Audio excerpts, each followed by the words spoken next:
Hi guys, I'm having a night walk here in Yongping Village. Time check, it's 7:30 and check this out guys. That's the pagoda and I haven't seen this in photos guys na iniilawan pala siya ng dilaw, so para siyang nagiging golden pagoda. So papakita ko sino mamaya. Kasi kanina napakita ko na to but it's still maaraw pa siya guys, so hindi masyadong klaro, but this time madilim na siya kasi nag sunset na, so mas na-emphasize na talaga yung kulay. So may ilaw na dito, so tahimik na dito. Oh my gosh, so pakita ko sa inyo yung surroundings. Ito yung mga ganap dito guys, walang katao-tao. I have this place all to myself and that is the pagoda.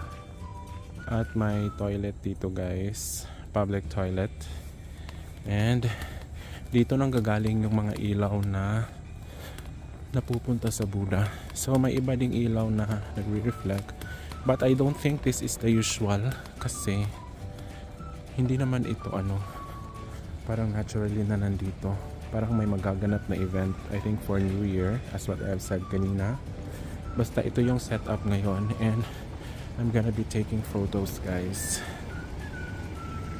So ito yung ganap dito sa Ngongping guys, but this is not the usual ganap kasi may sineset up sila dito. Check this out.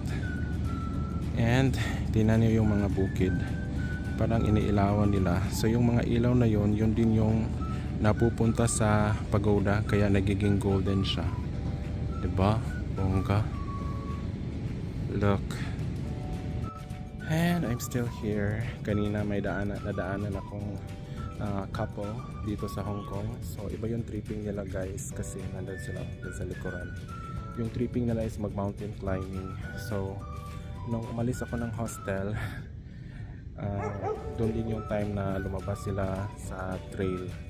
So I think tatapos lang silang mag-climb, and grabe sila. They have that passion for mountain climbing or trekking. So diba ang ganda? Yun sila guys, oh. Yeah. Diba? Sweet. Ipagpatuloy lang natin ang ating walking tour dito guys. At stress ako sa aso kasi palagi siyang tumatahol sa akin, and yung nakikita niyo yung ilaw na lumilipad, it's actually I think a drone. So tinitingnan siguro niya kung okay na ba yung setup ng lighting para sa magaganap na event, diba bongga? So we will be taking another picture here kasi ang ganda na talaga. So yan, mga kainan yan lahat hanggang doon, pero salado na sila ngayon kasi until 6 PM lang yung cable car.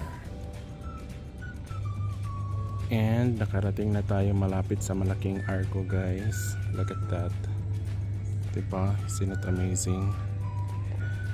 So we have this place all to ourselves, and tingnan niyo dito guys, meron silang feral cattle and buffalo here in Lantau Island. So Ngongping Village is in Lantau Island. So what should you do? Observe, stay calm, be patient, keep a distance, and control your pet if you're bringing one. So you should not feed, disturb, or approach them.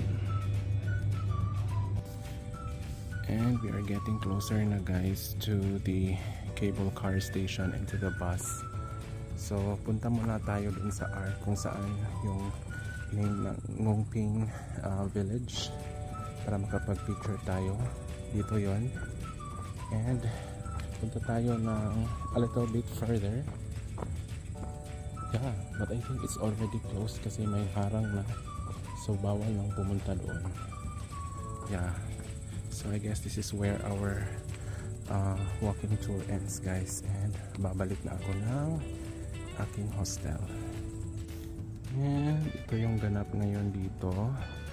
Tahimik na kasi wala nang tao. Ako na lang ang tao dito guys. So Ngongping Village, So let's have a sneak peek. Napakita ko na sa inyo kanina ba, ipapakita ko sa inyo kung ano ang itsura na kapag wala siyang tao. Para siyang abandoned village, guys. Look at it. Diba? It's scary and I will not go there na baka mapagalitan ako. And kapag pupunta kayo sa Ngongping, guys, of course, yung pinakauna na experience na matatry mo is yung cable car. So it's one way. Pwede yung mag-bus pero medyo malayo yung bus kasi pasikot-sikot pa yung daan. Unlike yung cable car, diretso talaga. Ilang minutes lang. As compared sa bus na parang mahigit 1 hour. Okay? And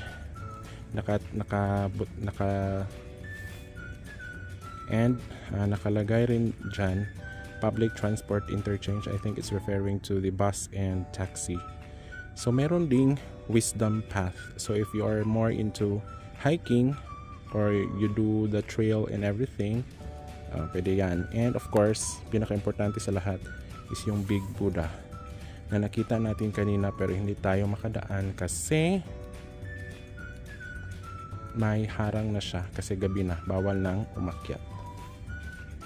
Another is, if you are really interested, so you can also visit Pauline Monastery, the Mahavira Hall in Pauline Monastery, and of course Giant Buddha, Ngongping Village, and we also have of course Ngongping Cable Car, Wisdom Path, Yonghai Hao Temple, Taio, and Stilt Houses, and saka Kwantai Temple sa Taio.